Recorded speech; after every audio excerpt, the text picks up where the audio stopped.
Daniel. Maboy. Bazu. Yoza. Kwani unatoka wapi? Unatoka hapa chini.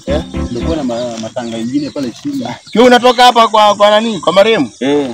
Mimi natoka hapo. Umekuwa huko? Mbona sija kuona? Kwani ulikuwa umekaa wapi? Wewe ni kama ulikuwa kwa fence. Hapana, unaona uko pande wa heshimiwa. Nilikuwa hasa nyuma. Wewe unaona hadi unakaa bazu. Nilikuwa sasa unaona mimi unaona vile nimevaa. Sisi ni wale wa fence. Tunaongoja master ya chakula. Mimi niko poa. Lakini nimekaa. Wewe umeona nini marehemu? Marehemu kwanza mimi hata acha nikwambie. Hivi vile nimeona marehemu. Ulienda kuona mwili? Wacha mwili. Unaona mimi biology kwanza ndio yaipelekani na marehemu. Unajua alikuwa anasema marehemu alikuwa na watoto ngapi? Ati marehemu alikuwa na watoto 5. Hai, huyo marehemu si unajua mtoto mwingine mwalizaa pale nini? Huko kusaidia kemesha huko wakati alikuwa kijana. Alafu kuna mwingine wa nini? Walamu jua kumweka hapo. Yule jua alitudanganya.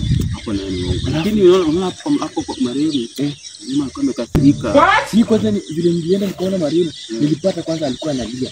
Hai, nikaona nyewe marehemu. Mimi naona masaa yake kufa iko imefika. Marehemu ni mtu alimuua. Lakini tunasema kuna 90 years mzee. Unajua 90 huyo marehemu bado alikuwa na nguvu. Unajua alikuwa anatembea. Alafu bado unajua kuna kashamba alikuwa ameuzanga pale chini. Kuna kipesa alikuwa na hato. Ni kama hajafura. Ni kama kuna funny things zilifanyika. Unaweza sema anaweza kuwa nani? Unajua vile marehemu alioanga bibi wa pili. Marehemu alioa. Kuna time akizo shamba jua aliama. Aliacha watoto kwa boma na bibi mkubwa.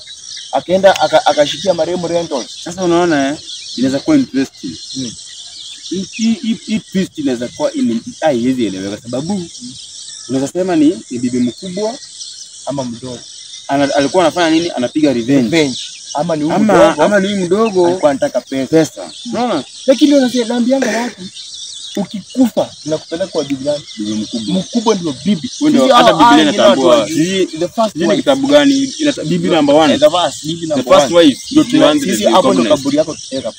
Sasa hadi mwili yake ndiangalie huko msuri. Alikuwa amekasirika, alikuwa amekula ndimu mbaya sana. Sasa ni kama hakukufa kitu kawaida. Hakukufa kitu kawaida. Marehemu hakufurahia kifo. Otherwise niko. Sasa kwani umetoka na ulikuwa nayo huko? Hii mfuko ulikuwa nayo huko? Natembeanga nako nikienda sherehe. Hata lazima nikuwe nako. Hii kwa sherehe. Nimesahau. Inaitwa harusi ya mwisho duniani. Ameenda kwa nyumba yake ya maisha. Sasa unaona nilipokuwa hapo nikapita hivi kitchen. So unajua kulikuwa na catering. Nikawaambia wacha ile mchezo. Nikachukua tumchuje mimi na kuanga na kidogi. Nikachukua tumchele kimfupa Nasema tuende tujitie. Dogi. Unaweza kuweka dogi? Ndio. Nikaona kwani hujapita kwa ujupi umekaa hujapita kwangu. Ulinunua wapi? Dogi ziko. Na hizo vitu tunataka nazo. Dogi. Uko na ngapi? Dogi ni 2. Lakini kitu kingine kadogo kama tina kadogo hapo hivi. Zinakula hii mabeba ni? Zinakulanga mchele, nyama. Dogi nakula mchele? Nimezizoesha hivyo. Kwa vitu tamtamu. Tamtamu hizo zangu hata zikuja kwako zitupie mfupa hizi kula na zikianga kwa kisinia. Ama tufanya aje? Yote mimi sasa sina mali tunaendaenda. Sasa hii bado mapema. Tuende hivi tuishie kwako check kwako hivi tutaweza. Wana dogi? At least hata kamoja nipe chakula hata tuzoeane. Sasa tufanye hivi. Si leo. Sasa hata nimeona siendi hivi. Wewe unataka kwangu nako si leo. Ndakuita. Acha leo kwanza nipite hivi. Nione waangalia nizichukulie niongeze roiko. Nakula vitu tamu. Lakini unaona kenye naweza tu kwa advice. Kitu kujibu mmoja. Unaona bibi wawili wanaua watu. Sawa. Lakini marehemu naye alikufa, aliuawa. Haya. Ama unaona ni kama hakuuawa. Aliuawa lakini hapo mimi kuna hapo kwa mchele na dogi.